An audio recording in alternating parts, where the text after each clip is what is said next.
Hello, Mr. Limaye. How are you doing? I'm good. How are you? I'm doing well. Thank you for joining us today. Good evening to all our attendees and welcome to the Aesthetic Medicine Digital Series.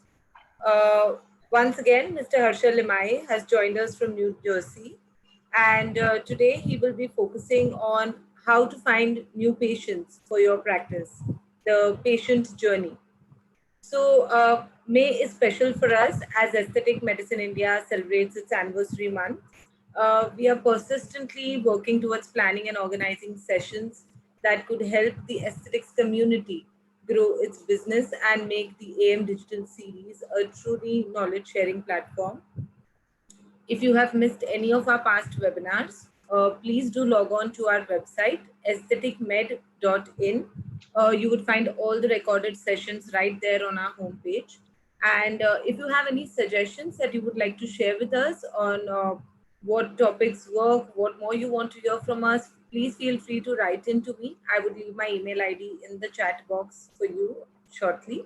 Also, for all our attendees, for any questions that you may have for our expert for today, please key them into the Q&A box. You would see a Q&A box at the bottom of your screen.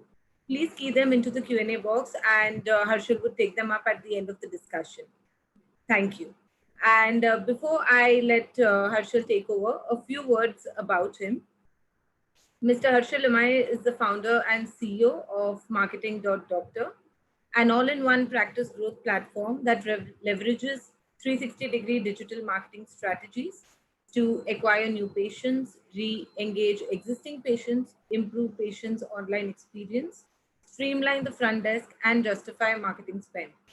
He's a certified aesthetic consultant from the Aesthetic Academy, USA. Thank you once again for joining us, and over to you, Roya. Thanks, Shreya. So hello, everyone. I'm just going to first share my screen. Just give me a moment.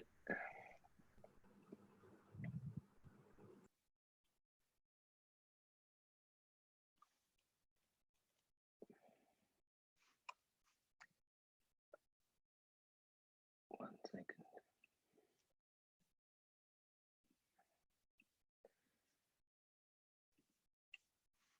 All right, there you go. All right, thanks everyone for joining. And today's topic is how to find patients or how to find new patients for your practice. And today we'll cover the 6 topics. We'll look at the patient journey. So, it's really how the patient, before this person becomes your patient, right? What is the journey that this person goes through? We'll look at cross-channel marketing. We'll look at marketing frameworks. We'll look at the essential marketing assets. Then we'll look at the patient funnel. And lastly, we'll focus on some patient acquisition strategies during this COVID-19 crisis.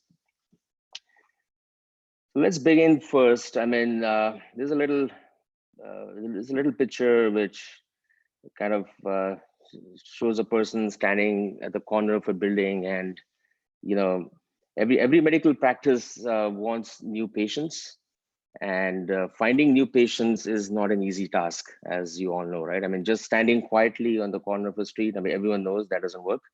So you obviously need marketing. But the fact is, neither can you just shout out loud from the corner of your street.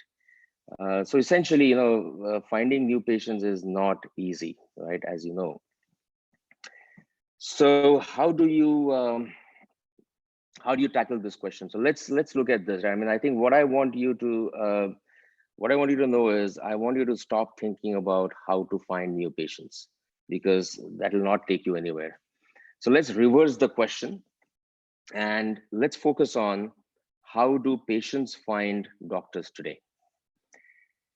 So today, long gone are those days when people would call up professional advisors like their lawyers or doctors or accountants for information, right? I mean, today, in this world of internet, the internet has become the primary source of information. for most of us, right? And more so in the healthcare space with the growth of web portals such as WebMD and others. So your patients are doing the same. I mean, they are again searching on Google, they are searching on YouTube, they're trying to read articles, they're trying to read up, and they're kind of everyone that you talk to today, you'll see that they are already informed. I mean, they may not be correctly informed, but they are informed, right? They come to you with some information. The other thing is, they are also looking at reviews. They are trying to figure out what people are saying about you. And as you've seen, a lot of times the patients base their choice of the doctor more on how their website is ranking and how their social media presence is, and that's kind of a little sad. But they kind of weigh that over the doctor's education, skills, and experience. But that is the reality. And people are associating the quality of service that you provide and the outcomes that you will get based on how you look on Google and other social media platforms. So having said that, what that means is, if you want to find new patients, you have to be where your patients are. You have to give patients other things, such as some conveniences, such as booking online, rescheduling of their appointments online. Yeah, everybody has a busy life. They want to kind of minimize their wait times. And that's where it comes to, right? I mean, the whole digital experience that you provide to your patients goes a very long way in terms of acquiring these new patients. And as I always say, the word of mouth has gone digital. So as a doctor, you need to go digital. So that is the key here, right? I mean, how do you need, again, what I'm trying to focus here on is, if you are trying to find new patients, what we call technically is, it's not more of an outbound marketing, it's more of an inbound marketing, where the patients are searching on Google and they find your website and they come and visit your website, they look you up, they look your reviews, and that is how they get interested in it. So let's jump into how does the patient journey look like, right? So in this patient journey, when you're looking at this patient journey at the picture in front of you, you will see that there are 5 different stages, and let's talk about each of them. So the first stage is, as we call, as awareness. And this is the phase where the patient, there's a phase where you're trying to make the patient create the awareness about the services that you're providing in the markets that you are operating. Branding comes into play at this stage, right? I mean, obviously, there are some traditional ways that you're already going about it. You're putting up your billboards or your sign on your clinic. You might be doing some kind of PR activities. But at the same time, I mean, again, doing branding on digital channels is how you are going to make them aware that you exist, and these are the services that you provide, and this is how you're different. And that's the first stage. The second stage that the patient journey is interest. So this is where you get them interested in what you're providing, right? I mean, you basically tell them what you do the best, and how you are different from maybe the other players around. What is your specialty? And that is how they're going to get interested in you. And then this keeps going on, right? I mean, the patients then go into the desire phase, where now they are going to they need some service, and they're going to start reaching out to you, pick up the phone or go to your website, fill out a form, do a web chat with you. There's so many channels today, right? Send you a WhatsApp, maybe send you a DM on social media. And that is where they're making this first touch with you. Now, remember that this patient that is coming to you in the first touch is already somewhat informed, because they're already researching about what they want to do. And that's the world we are in, right? So again, when you are responding to these patients, you got to really respond with something valuable and something that answers their questions directly. A lot of times I've seen a lot of my clients previously what they were doing is they were having this live web chat on their websites, which would just kind of go into some kind of a call center. And these guys are really not specialists in terms of answering any questions. They are just there to take the name and number and phone number, and that basically just does not work, because at that point, it's too late that you are getting back to the leads that you're getting in, and they just lost interest in you. So that is something that I've seen in many practices that I advise. So you got to be careful. I mean, if you have a web chat, you make sure that you are able to operate that at the back end with your staff who is knowledgeable about your services and able to answer those questions. The next stage is, yes, I mean, they are aware of you, they are interested in what you do or what you provide, they have a desire to get that service from you, and now they're ready to take that action. And that action could be like maybe they're booking an appointment with you so that they can come in to the clinic, or they might just book in a virtual consultation with you, or whatever that might be, right? So that is the action stage. And the last stage is really, after they have taken that action, how do you follow up with them? How do you provide them the correct information that they need? And many a times I've seen doctors telling me that patients come to them saying they want this, but really after some consultations, it just so happens that they really need some other procedure than what they actually initially came in for. So again, as I said, the internet is a wild world there, and there's a lot of information. Not necessarily it is the correct information, and you are their advisor to give them the proper advice that they need for their health. So this is how the patient journey works, right? So now let's look into how do you tap into these patients at every stage of their journey.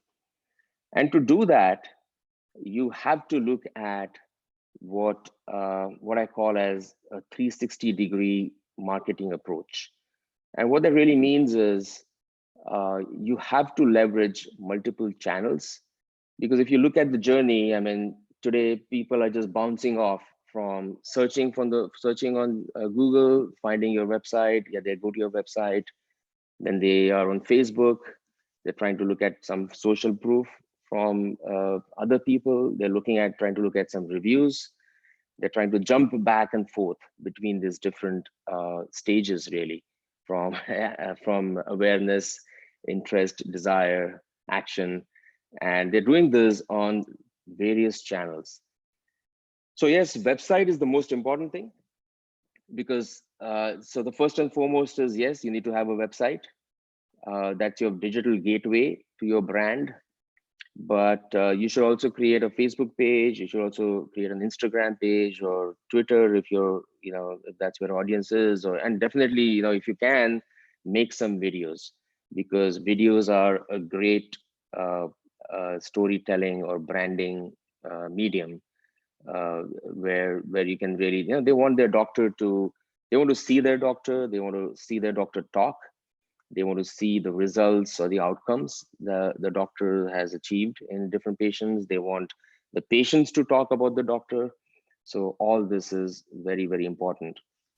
So again, a multi-channel approach is important. I mean, look at the way the traffic is coming into your website, right? It's not just, I mean, one is that people are directly going to your website. They type in the URL when they know you. But many times when you're just starting out, you have a very few visits to your website, and you have to really work on other different channels like search. You may have to think about running some ads to get those visits. You should also look at email or SMS. There are different channels. This picture in the next slide kind of explains that a little bit more in more detail. What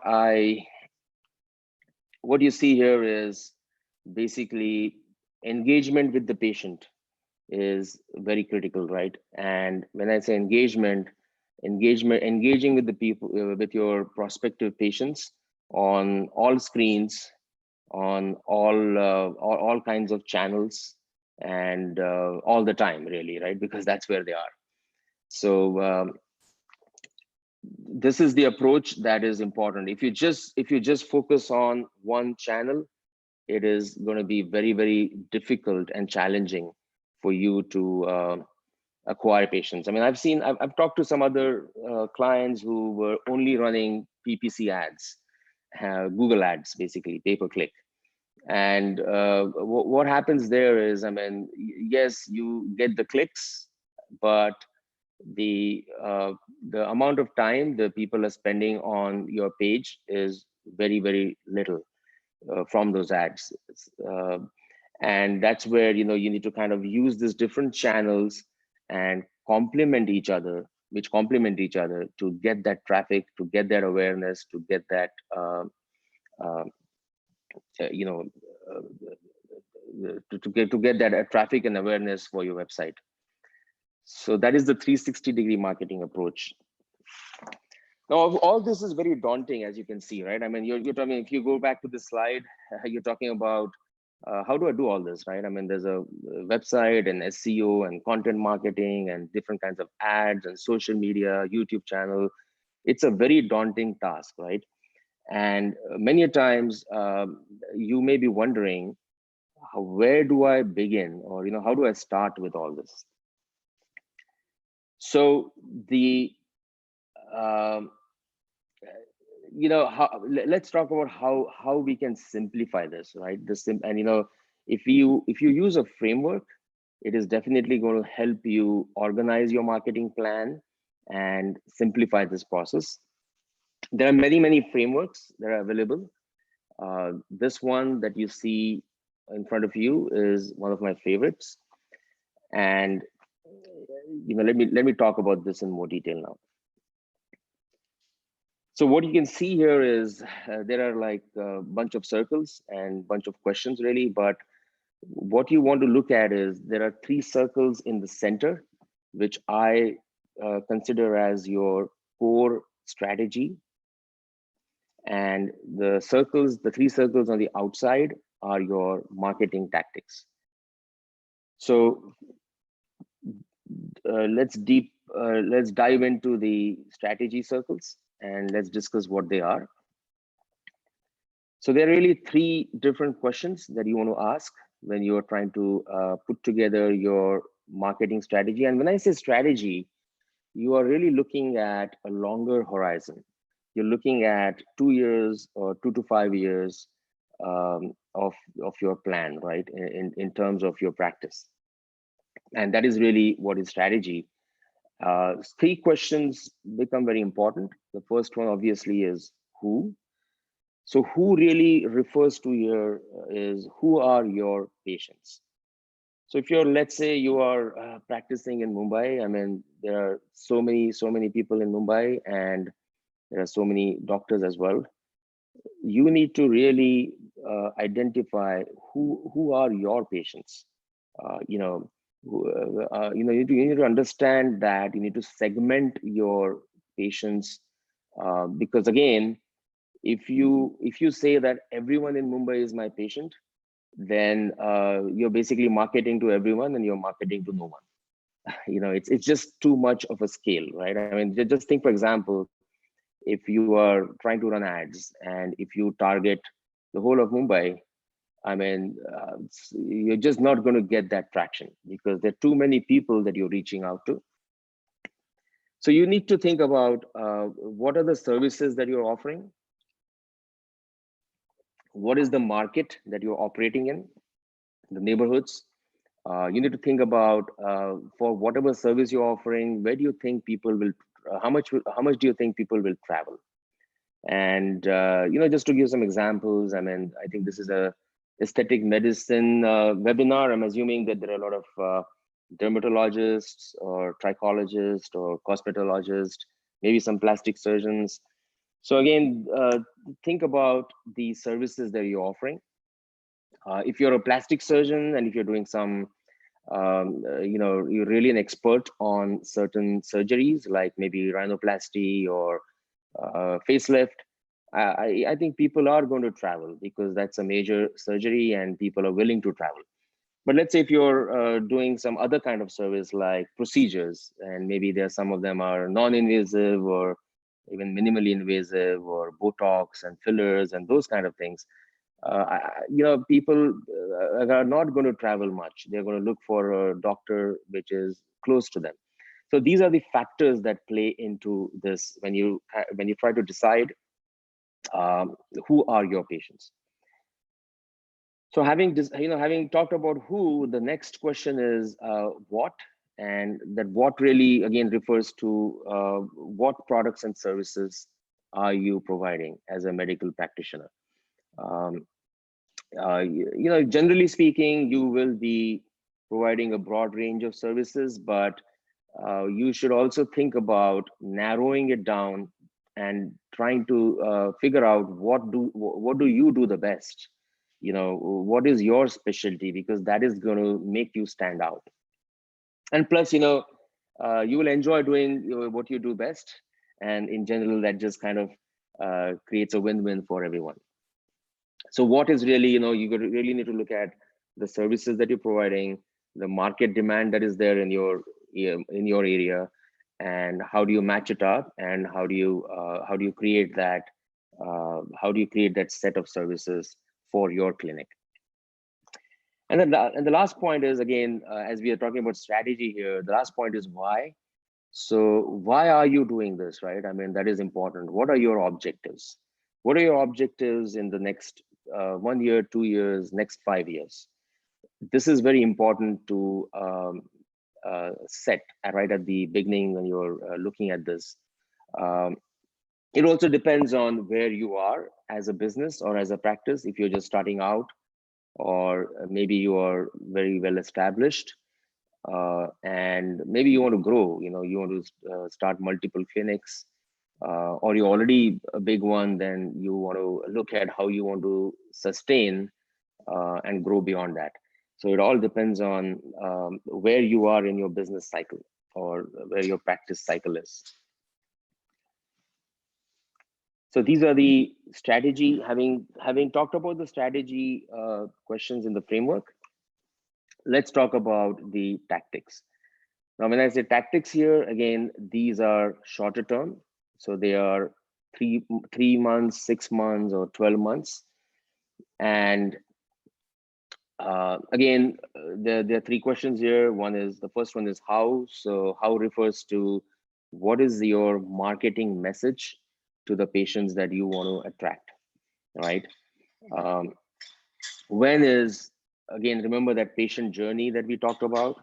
So when really refers to every stage of that patient journey. I mean, you got to really tune your marketing message depending on what stage of the journey you are trying to target for that patient. Are you making them aware? Are they interested in you? Are they showing a desire to get some service from you? Have they already taken an action in terms of booking a consultation with you, etc., right? And again, and lastly, where is the right mix of channels? This again comes back to you should obviously use multiple channels, and you should really mix them up well. Talking about the situation that we are into now, this tactics will have to change for you, right? Because these times are different. I mean, again, why I've divided into strategy and tactics is your strategy doesn't change because that's a longer term and you do what you do. But in terms of your tactics, you do need to revisit them during this period. I mean, think about all these lockdowns. We are in phase 3 in India. Rest of the world, again, there are various extent. There's lockdown. Some people are reopening slowly. You got to think in terms of your patient, right? What are the patients ready to do now? Are they willing to go into surgeries now, right away? I mean, again, if it's aesthetic industry, we're talking about everything elective.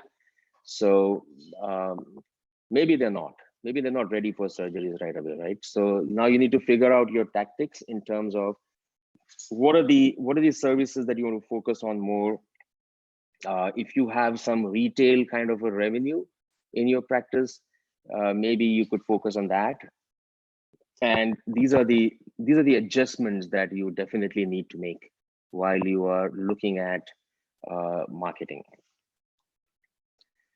All right, so that takes us through this framework. I mean, there's six simple questions, and if you really try to think about these questions in their context and answer them for your practice, I am very confident that you will have a very solid marketing strategy. This framework works. I mean, I've implemented this framework for multiple of my clients, and it has always worked. So next, let's just go through certain assets that you need to focus on. And I call them as assets because they're really an investment that you're making in terms of marketing for your clinic. So these are really the four major assets. Again, website is at the top.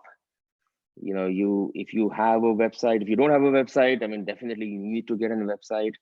If you have a website, take a look at it. See if you need to change anything on the website. I mean, again, there are five must-have pages for every website. There is a about page, there's a location page, there's a people page, there's services page, and there's testimonials page. I mean, about page, you know about your practice, the changes that you're doing in your practice, not necessarily your patients or your prospective patients know about it, right? So it's very important that this is the page where you talk about your specialties, your services, and why you are different, right? It's like a little, if you look at a book, it's like that little cover at the back, which tells you what is this book about. And that's what this about page is. Locations, yes, you need to publicize what what locations you have in your clinic. If you have one clinic, if you have multiple clinics. Again, remember, as I said, depending on the services that people that you're offering, and depending on the services that people are willing to take at this time, location becomes pretty critical. They need to think how much they need to travel. People page, again, is about the doctors and the staff. I mean, they need people today, right? Patients today, right? They need to take a look at how they they need to take a look at their doctor, to familiarize themselves with the doctor, with the staff, how caring they are, what patient-centric you might be. So people page is important. Services page, again, if you're making any changes to the services during this period, you need to go and update that. And testimonials, always important, right? Social proof. So that's essential asset number one. And then there's Facebook and Instagram page. Again, this is social media. There are some clients that I work with, which they get like about 20 to 30% of their revenues from social media.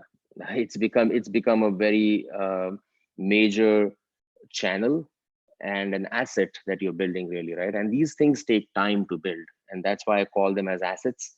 I mean, you cannot just you cannot just go and buy any followers on Facebook and Instagram, because that doesn't work. You have to, all these assets basically have organic growth, and it does take time. So you need to really start early. And if you have the time now, this is the time to really spend on building these assets further. The next one is YouTube. You already know about that. And the last one, very important, is email list. Again, this is really, you basically are collecting emails of patients while giving them something in return, right? So maybe you are driving them to your website, and they fill in their email, and they can maybe download some brochure or some information or some technique that you do for some of your services in return. And again, growing your email list organically, very important. I mean, if you can buy email lists, but that's like cold calling, right? It just doesn't work. So that's about the assets. Next, let's talk about the funnel. So, let's just recap what we covered so far. I mean, we talked about how you should look at how patients are finding doctors today, and not how you want to find patients, because we are focusing on how patients are looking for doctors. They're searching for you, or the multi-channel approach, using the strategy and the framework that I just described, and creating your assets or building up your assets. This is what is this doing for you, is it's just getting you a lot of visitors, right? I mean, people are just visiting your website, they're visiting your Facebook page. The important thing, the next step here, is how do you convert those visitors into patients? And to do that, we have used some products for our clients. So the next slide that you see is what we have done here is we have created a lot of interactive forms. What this does is when you're when people are visiting either your website or Facebook page or wherever it is, we take them through a set of questionnaires, which obviously we have customized that for our clients, for our medical clinics that we work with, and that qualifies these leads. Number one is it qualifies these leads, and number two is if they take all that time filling out these questionnaires, that means they're serious about it, right? And you kind of cut the noise, and that is kind of very important as well in this period, because I mean, the first question that I'm sure the first question that everyone asks you when they call you is, how much does it cost? And then that's it, right? Nothing happens after that. And that's where that noise is there, right? There's a lot of noise. People are just kind of looking at things and just trying to shop around and find some price and costing, and just doesn't work like that. So just an example, we've implemented some of these forms at some of our clients, and this is an example of a plastic surgeon that we work with. This is a form where we have, is rhinoplasty for you? And then we make them answer some questions like, okay, what are you unhappy about your nose, the shape or size? We also allow them to upload some pictures, and this whole process kind of qualifies them and gives them results. And we have seen this is one of the most popular form in India. I mean, in India, I think rhinoplasty. I think the topmost procedure that people are looking for or seeking is hair transplant. That's the topmost in India. Second after that is rhinoplasty. Other countries are different. I think in the US, hair transplant is there, obviously, but I think breast augmentation in terms of the plastic surgery is there. There's a lot of Botox and fillers demand in the US. I'm sure it's kind of growing in India as well. So again, finding out this right procedure and building these forms goes really long way in qualifying these leads. There's some examples here of the forms that we have created.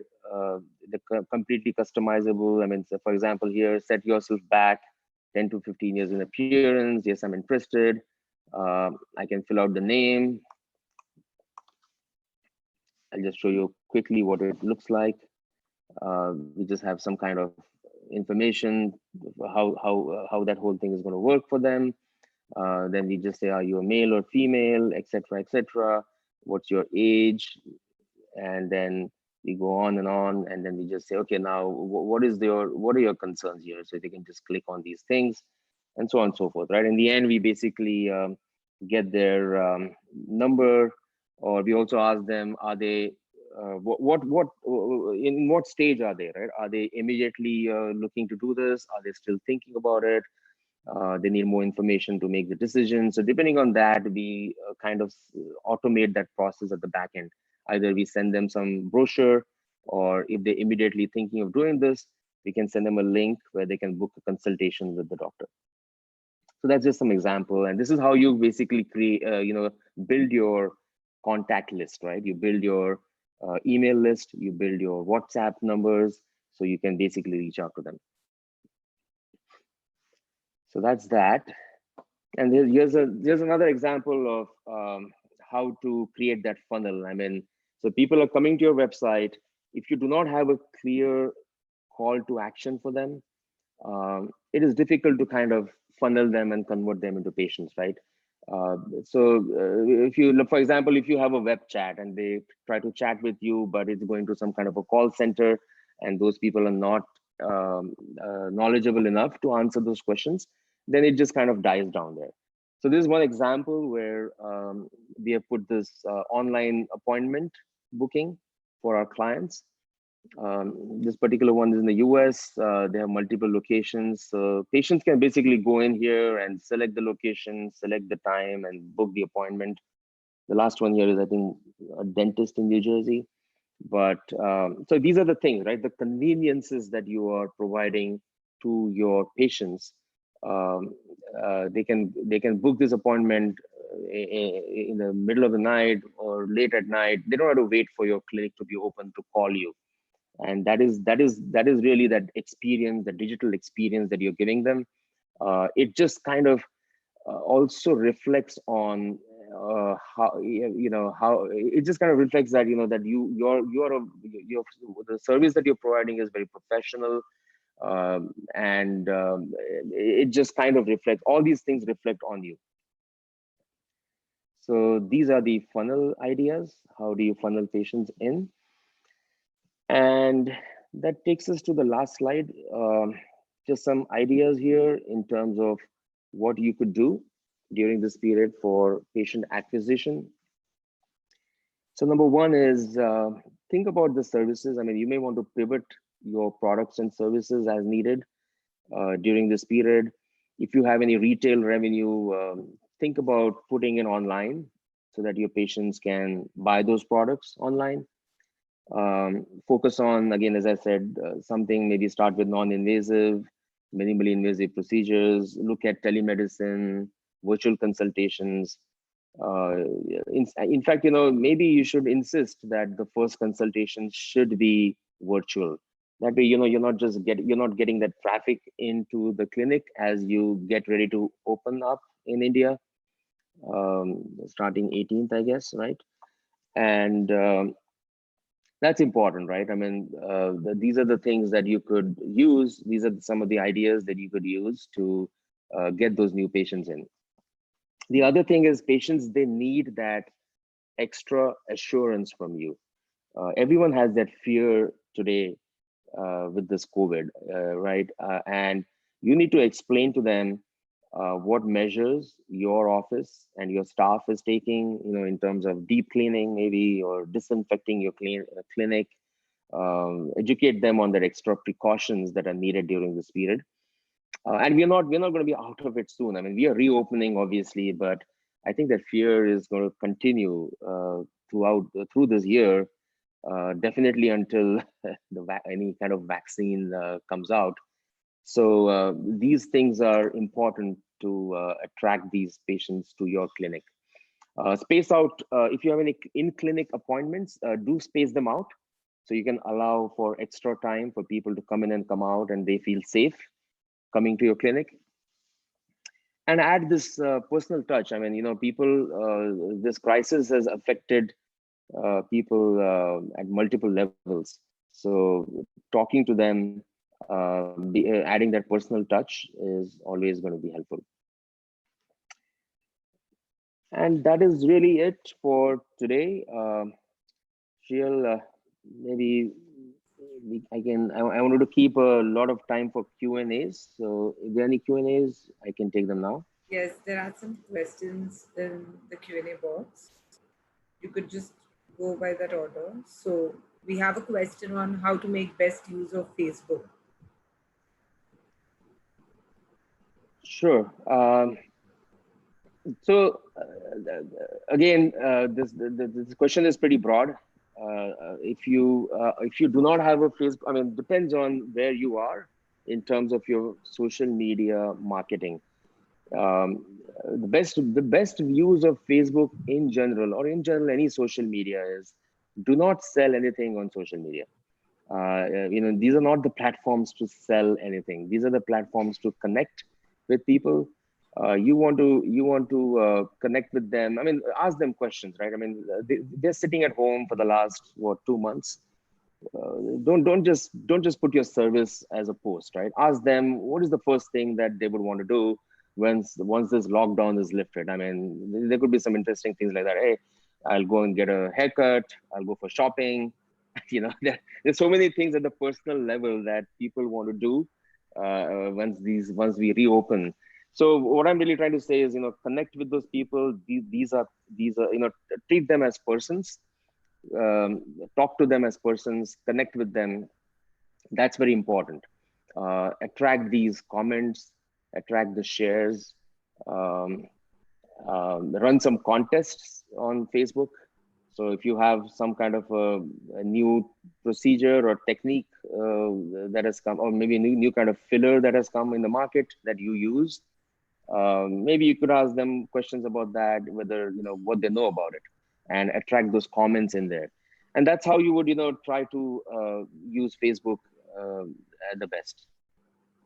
I think we also have a question on how to promote your business Facebook page in new starters. As a new practice, you said, what was the last part? You've mentioned in new starters, but I think what they mean is new practice. It's a question from Ashutosh Soni. Okay, so how to promote your Facebook page? I Business mean, page. business, yeah, Facebook business page. I mean, yeah, you should first have a business page, obviously. As I mentioned earlier, right? I mean, treat your Facebook business page as an asset. And when I say asset, right, I mean the word itself. It don't You're not going to get that overnight growth in your asset. It's an investment that you need to build organically. There are ways you can buy followers on Facebook. That's not going to go any long way. I mean, you have, so how you promote them, right? I mean, as I again said, um, create content which is more which can more relate to your patient's situation today, right? I mean, they're locked down in 2 months. Let's talk about that first, right? Let's warm them up. Let's not just say, hey, 18th, everything is opening up. Come to my clinic, you're open. Let's do all this. Yes, they will come to your clinic, but let's warm them up. And there is no easy answer to it. I mean, it is an organic growth. It's an asset. You need to invest time and you need to build it over time. Also, cost of paid ads like Google ads and FB ads. I'm guessing maybe they want to get an idea on the kind of investments that go in there. What is the cost? Yeah, I have another session in the next Tuesday which just talks about how much you should spend on marketing. We'll cover more on that then, but I'll give you a little idea. So what's the cost of Google ads and Facebook ads? So let me explain how these ads work, right? I mean, Google ads, you're paying for every click, but the impressions are free. So what I mean by that is, when or if your ad is shown on Google search page, showing of that ad is free. When people click on it, that's when you pay. And you're really it's the cost per click. So every click that you get, you're paying for that. The average cost of these clicks depends again on the market. If you're talking about India, and depends on the procedures too. But I mean, if you're talking about India, if you're talking about Mumbai, I mean, it's very competitive. You may end up paying, like, I mean, I think in the recent times, in general, the ad rates had dropped down. So we have seen that we could get somewhere around 20 rupees, 30 rupees, maybe 40 rupees a click, depending on the service and the area that we are targeting in Mumbai. I have another doctor who is in Lucknow. I mean, there the cost is less. It's like ₹7, ₹10. So again, I'm just giving an idea. It depends on the market. It depends on who else is trying to advertise. It's a bidding. So how to Facebook is come? Yeah, please continue. Facebook is a little different. Facebook, basically, you're paying for every impression. So whether the people click or not, they see your ad gets shown on the news feed. That's when you're paying. Um, it's a little cheaper to run ads on Facebook just because it's by impressions. So if you want to reach a lot of people and do your branding, Facebook is a great place to do that. Uh, you know, and on Google, again, Google is trying to drive that business to you. So it's really very intent based. Somebody is searching for something, they click on something, they land on your page, and you really want them to book an appointment with you, right? That's the end goal. So these are the differences. Go ahead, Shreya. Yeah. So there's also a question on Google. That's why I wanted to add that earlier. That how do you come on top of the Google searches? Okay, sure. So there are two things. Let's just cover the if you search on Google, you will notice that at the top, Google is going to show you some 3 or 4 ads, and then there are some 10 links in the center. That is the organic result. That's basically the free listing of your website that Google gives you. And then at the bottom, there might be some more ads, right? So there are two aspects. I mean, number one is how to come on first position on the ad itself is also important, because as I said, remember I said before that if Google shows your ad, I mean, again, Google is not just going to show your ad just because you're paying. There are many factors involved. Google wants users to click, and they want that experience. There's something called as a quality score.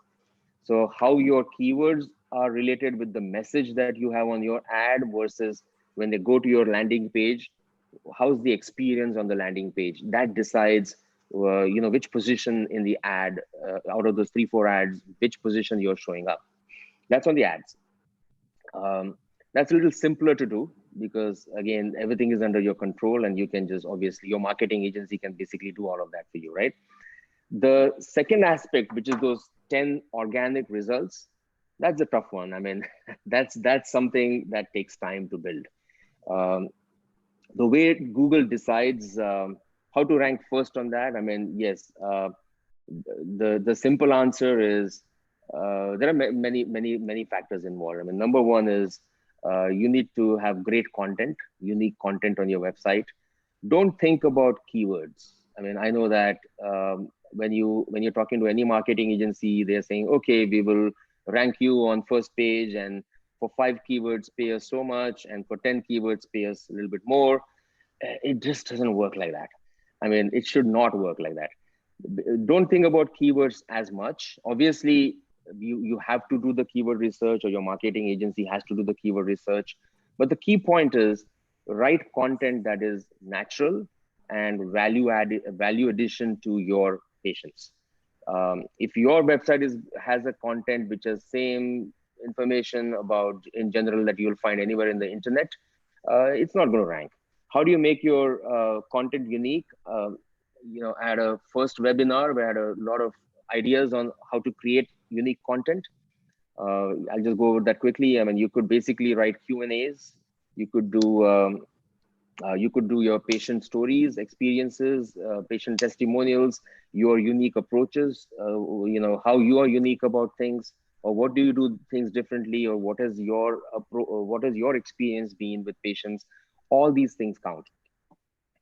So, that's that's the short answer of how you rank on Google.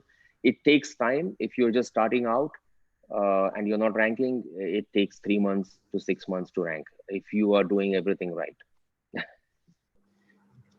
Any tips and apps for virtual consultation? You mean to say platforms? Yeah, I mean, see, there are the simplest way you could do is you can just do it on WhatsApp, right? I mean, I'm just going to give you a simple thing how you can do virtual consultations. Obviously, there are problems with that because remember what I said is so you have your WhatsApp number, but how are patients going to book your time? So So you definitely need some kind of a utility on your website where they can book your time, right? And that's important. Now, once they book the time, the actual video consultation that you want to do, you could use WhatsApp, you could use Zoom that we are in on right now. I mean, in basically we rolled out some product for our clients in early March, and that's exactly what we did. We tried to streamline the whole process of booking an appointment, virtual consultation with a doctor, where and end to end, right? Getting the link to join, etc., etc. I don't know if any apps or platforms that are there in India. Uh, I mean, I know that everyone has. There are a lot of apps actually, to be honest with you. I just don't know which ones are good. Are they integrated with your with your patient contact register? That's important, right? I mean, think about, let's say you're having a consultation with a patient and you had an ability to take notes, or you have the ability where whoever you're talking to, the card of that patient comes up, so you know details about that patient. So all these things are very important. We actually are in the process of building this end-to-end video virtual consultation platform for our clients. It will be released in about a month. But I mean, that's where my opinion is. You could use any app for video consultation; it just becomes like a video call. But when it's integrated with your backend, streamlined, that is where you will benefit. Uh, is it legally okay to have a website in your own name, or should it be in the name of your clinic? I think in India, when I think there was this Medical Council of India. I'm not sure what the status of MCI is now. I know it was dissolved about 2 years ago, and they were trying to replace it with new committees. But I mean, to answer that, doctors sign some kind of a ethical agreement or something like that, and I think there's some paragraph there where they say, you cannot advertise or something like that in your name or solicit patients. Um, um, in my opinion, and I think that is all outdated. I mean, of course, a lot of people, they run their websites they have a clinic name, and that's how their websites are running today. But obviously, their name is on the website, and their information is on the website. Um, I'm not very sure about the legal aspects of it, to be honest with you, but people are doing it, right? I mean, obviously, it's not. You should. My advice is that don't just have a website on your name. Do have a clinic. You're running a business after all, so it's always better to have LLC or LLP, as you have in India, to protect your liabilities. And see, you're in healthcare, right? I mean, uh, this is something that you're doing with people, and sometimes you may get into some dangerous area where you do something which is not as per the expectation of the patient, and the patient can come after you. I mean, it could happen. So you always have a LLP, I guess, and that's a good idea to have your website under that name, just to protect you from liabilities.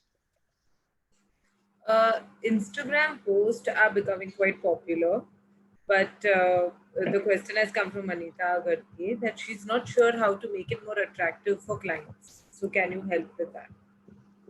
Instagram has so Instagram is like a pictures or videos kind of a platform, right? I mean, it's basically pictures, pictorial. Um, there there are certain limitations with that platform in terms of you cannot. It's very difficult to drive traffic from Instagram to your website, because they don't allow you to have links until you have some 10,000 followers or something like that. They made some changes in their platform. So having said that, again, you got to remember that Instagram, the demographic is different, right? And that's great, right? Because a lot of the younger, if you're like in aesthetic practices, a lot of the younger crowd is going to be on Instagram. So the services that you are providing for that younger demographic, Instagram can be a great platform for that. How do you do things on Instagram? I mean, it's a social media platform again, right? So you need to connect with them. You need to, there are different ways, there are different tools on Instagram where you can have stories and you can have IGTVs, and you can have even longer videos and things like that. The only problem with Instagram is today is you cannot drive that traffic back to website. So that's the only problem. But don't, what I would suggest is, I mean, yes, you need to use Instagram, but you also need to use Facebook. And try to, as I said, remember, try to use multiple channels. If you're having any Botox and fillers kind of services, I mean, there's a lot of demographic that is on Facebook for you. That's the little older generation who needs anti-aging. They might be on Instagram now, they might be getting started, but so you have to balance it out. And what is the typical percentage one should expect as a successful marketing in terms of call to action? Okay. So really, it's basically not calculated as a percentage. It's calculated as your cost. So to give an example, let's say that you spend 5,000 rupees in an advertisement, and out of those 5,000 rupees, let's say you got I don't know, 10 clicks. I'm just going to make up something. Let's say you got 10 people going to your website. So that's really, you're paying like 500 rupees per click.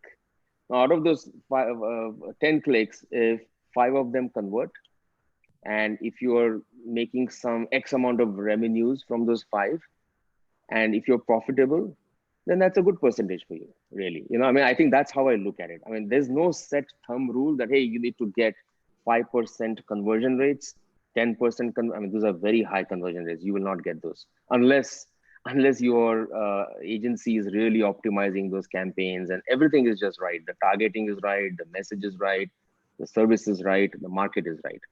So there's so many factors. So I would say, don't focus on percentage of conversions. Focus on how many people converted and what is your profitability from that, right? And did that make sense to you? Did it give you the return on your investment? If you're losing money on marketing, do not spend on marketing. I mean, you do not spend on marketing if you're losing money, obviously. In the longer term, right? I mean, don't think of give it like 3 months, 6 months. These are like tactics again, right? Give for 3 months, 6 months, look at it and see, are you not just recovering your marketing money back, but you're making in multiples of that. That is how you need to look at marketing. Yes, so I think that brings us, okay, I'll take a last question. How much is waiting period to show results once the marketing starts? So once you start marketing, how long does it take to show results? Is what I If you're running ads, I mean, it's immediate. I mean, we are running ads for our clients, and they are getting appointment bookings right away, right? I mean, it's immediate if you're running ads. If you're doing SEO, it's long term, obviously. So it depends on. So that's the reason you need to have a good mix, obviously. I mean, you cannot just keep running ads and ignore SEO, because at some point you're going to run out of money to run ads. You need to build your asset, and you need to get that organic traffic to your website.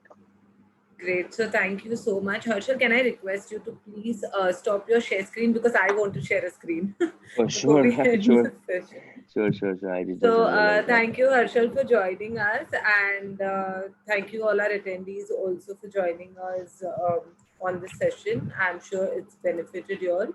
Harshal would be with us, I think, in the coming Tuesdays of May. So every Tuesday he's going to join us live at 6 p.m. to get something more new that could help you grow your business. But this week, our following next session, that is this coming Thursday on May 14th at 12 p.m. We have Dr. Jasleen Kaur from Amritsar joining us to speak on tread lift for facial rejuvenation. We will share the details with all of you on your email shortly, so you all could register for that session as well. Like I mentioned in the beginning of the session too, if you all have missed any of our past webinars, if you want to go back to today's session as well, please log on to our website, aestheticmed.in, and you would get access to the recorded webinars over there. Please do share your feedback with us, any new sessions, any specific topics that you all look forward to in our webinars, do let us know. To watch our videos, you all would go to our YouTube channel, which is Aesthetic Medicine India. So do not forget to subscribe. Follow us on Instagram, like our Facebook page, and stay tuned with us in our coming sessions. We have a lot more for you. So thank you once again, Harshal. Thank you, everybody. Stay safe, take care, and have a great day ahead. Thank you so much, Shreya, and thanks everyone for Thank you. joining in. Thank you.